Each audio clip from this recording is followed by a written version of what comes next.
Hey guys, today's video is inspired by a conversation that I had with one of my female clients recently. She has been working with me for a while. She worked with me last year for a little while, then had a baby, took some time off, and now she's really starting to build up momentum and come back from being pregnant and the break she had to take for that.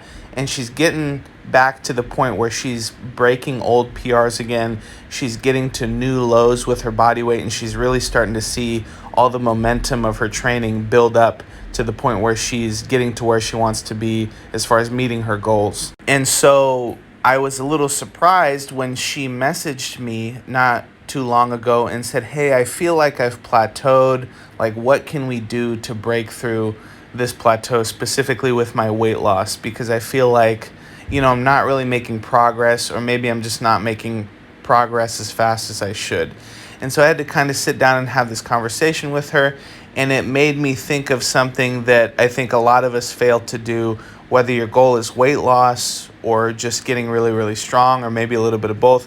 It made me think of this problem that a lot of people encounter, which is where they maybe feel like they're not making progress or feel like they're not making progress fast enough. And so I wanted to talk to you about that today, and hopefully you'll take something away from this video that you can apply into your own training. So after she talked to me for a couple minutes and she said, "I feel like I've plateaued, I feel like I'm not making progress, or at least not making it fast enough," I had to sit down and kind of look over my notes and see where we've been so that I could compare to where we were now and say, "Hey, is this something that looks like a normal rate of progress, or are we failing to make as progress as fast as we think we could?" And that's kind of the first lesson I want to talk to you about is, one, just writing things down.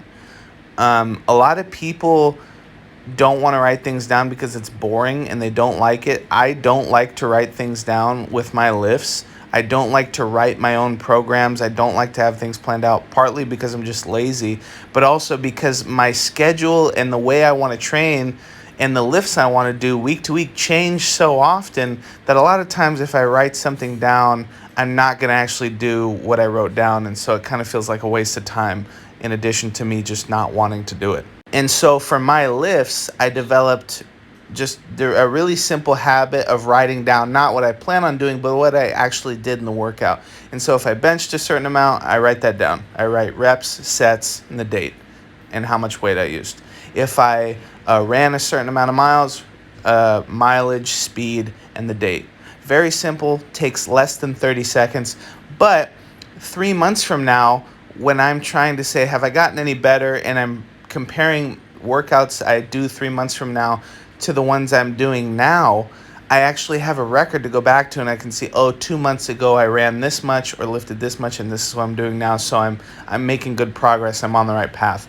A lot of us don't record things for whatever reason, and we end up kind of spinning our wheels and forgetting what we did and thinking, I think I'm doing a little bit better than I was before, but you're not really, because ultimately getting better in training comes down to these small improvements, and it's easy to just kind of gloss over them and end up forgetting what you did. It's easy to do 200 for 5 sets of 5 today and then think, I'll remember that. That's easy to remember. But 3 months from now, you don't remember it. And if you do 5 sets of 5 with 190 pounds 5 months from now, when you did 200 for 5 by 5 today, that's important to know. It's like, 3 months have gone by and I have not improved. Why is that? What do I need to change? And then you can start to look back and evaluate things and start to nitpick at your training and say, am I being consistent enough? Am I doing enough work? What is the problem here? So that's the first thing I want you guys to try and do if you're not doing it. Because ultimately, when an athlete comes to me and says, "Hey, am I getting fast as good as I can, or why am I not making progress?" I don't remember that type of stuff. I have to go back and look at what I wrote down. And if you're not writing it down, a lot of times you don't remember it. What gets recorded gets improved. And so that's what I did. I consulted the notes and saw that back in February of this year, she weighed 222 pounds, and now she weighed 207 pounds. And the week before, she had weighed 206 pounds. And so she saw 206, but this week I'm 207. And she, looking at kind of the micro scale, said, oh, well, I'm getting worse. I'm not making improvements, which is easy to do. And we all do that. We say, oh, I didn't do what I did last week. I didn't do what I did last month. And so it's easy to get discouraged if we have that micro scale view. But if we're taking records and doing what we're supposed to be doing with our strict training and lifestyle goals, then we can go back and look at that big picture that we're basing off of our records. And we can see, oh, February, I weighed 222 pounds and now I'm 207. And so I haven't gained 1 pound, I've lost 15 pounds. Not only have I lost 15 pounds, I've lost it in the course of 5 months. And that gets me to my second point, which is rate of progress and feeling good about rate of progress and making sure that we have realistic expectations for those things. And so I was able to sit down with her and explain her rate of progress and why her rate of progress was very good. I said, okay, it's been 5 months. We've lost 15 pounds. And we know that that 15 pounds that you've lost has been fat. And we know that because she's gotten a lot stronger in the past couple of months. So at the very least, she's maintained her muscle mass, and most likely she has increased her muscle mass, because not only have the numbers on her squat, bench, and deadlift gone up, the volume and intensity on her accessory exercises, her smaller bodybuilding exercises, has gone up significantly. And so it's not unrealistic for us to expect that she's gained possibly a pound of muscle or more each month.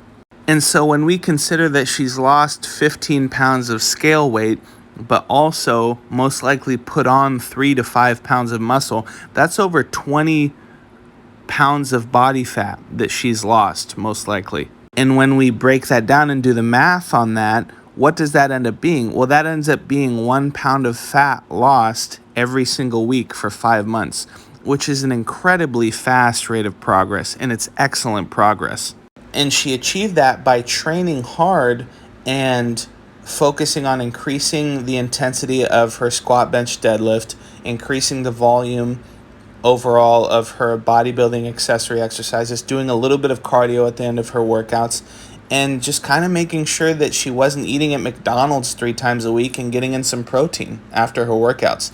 And with those really simple changes done consistently, she was able to see this great progress. And so the point in me telling you all this is that she wasn't plateaued at all. She was in the middle of the opposite of a plateau. She was killing it. She was losing weight. She was getting stronger. She was becoming more athletic. She was getting faster. She was able to do more reps on all her exercises. And so if we hadn't been paying attention to the big picture, we could have easily gone into that conversation and said, yeah, maybe we're not making progress as fast as you'd like. Maybe we do need to do some like really drastic change, or maybe something that's not healthy or something that's not sustainable. When in reality, she was getting faster, she was getting stronger, and she was losing a pound of body fat every single week for 5 months in a row. And so she was not in a plateau at all. That was just kind of a momentary feeling of discouragement, which had kind of affected how she was viewing herself and her rate of progress. So those are the 2 things I want you guys to take away today. 1, writing things down, even if in the most bare minimum form of, hey, I did this many reps of this today, or I did this much weight on this exercise today, or maybe I ran this fast for this far. And doing that so that you can have a more developed big picture of how your training is going. Because ultimately, most of us are very, very busy. Most of us are very, very distracted. We've got 1,000 different things going on. And even if we didn't, not writing things down is ultimately going to lead to us forgetting stuff. And forgetting things, which ultimately lead to us thinking that we're not making progress as fast as we should, or maybe even feeling like we're not making any progress at all. So anyway, that's the video for today, guys. Hope you enjoyed it. Please like, subscribe, all that good stuff. If you enjoy the video and are not following me on Instagram already, please do so. And don't forget to let me know what subjects you would like me to discuss in future videos. Thanks. See you next time.